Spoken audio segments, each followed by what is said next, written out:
Okay. Mabilis lang po. Oo. Magandang hapon. Kamusta po si Presidente? Yes, okay naman siya. Nagkita kami ni former President Rodrigo Duterte sa loob. Nandoon pa rin siya sa loob ng hospital. So, hindi pa siguro siya all clear.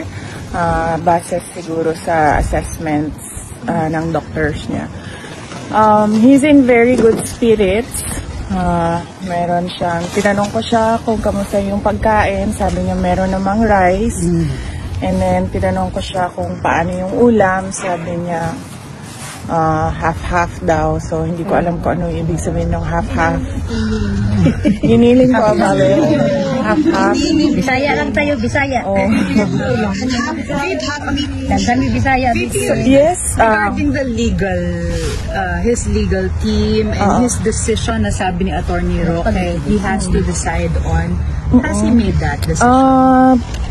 Very lang no, very general lang ang pwede ko i-discuss about the legal team and the legal strategies and kung anong mga ways forward legally. Unang-una, his team is headed by Attorney Nicholas Kaufman, and then meron pa akong mga kakausapin ng mga lawyers, no. Meron pang darating na isang abogado. I-interview ko siya para sumali sa team. And then once maayos na yung team for ICC, magwi-withdraw si Attorney Medialdea kasi meron lang limited na mga slots for lawyers, and we want all the lawyers on board na merong ICC experience. So ma'am, ibig sabihin po ay pinili po ng ni Pangulong Duterte na legal aid.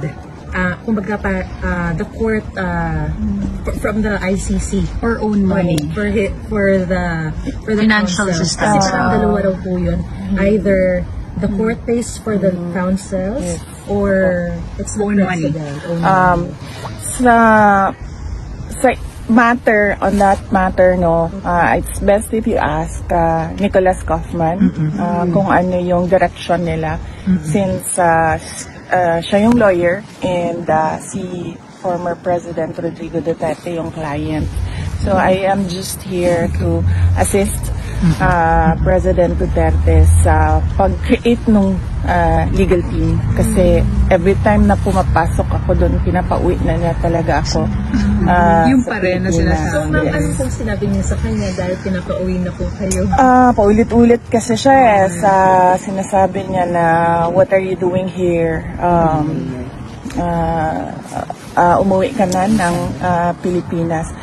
So, ayun, inaayos ko lang yung legal team. Meron na akong i-interviewin na isa pang lawyer. Si Attorney Harry Roque po, hindi po kasama? So far, hindi siya kasama sa legal team. Si Attorney Harry bakit Roque. po? Dalawa pa lang po. Yung potential na kakausapin pa lang, if ever.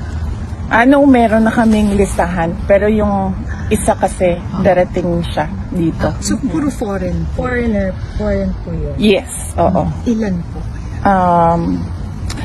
Kung ilan, you may have to ask Attorney Kaufman. Bakit po hindi kasama si Attorney Roque? Well, because hindi pa kasi na-establish kung ano yung basis ng pag-stay niya dito sa Netherlands, and we don't want complications ba. Gusto namin nakatutok talaga yung lawyers doon sa kaso, and right now I heard applying for asylum. He publicly announced that already, no? So we want him to focus on his asylum, and then we want our lawyers to focus on the case. Yun po yung ginagamit niyang basis din, no, to be able to get that asylum, sabi po niya, So he can defend the former president. Well, that is a matter that he has to discuss with former President Duterte, no. But right now, he's not nominated as a lawyer. Okay.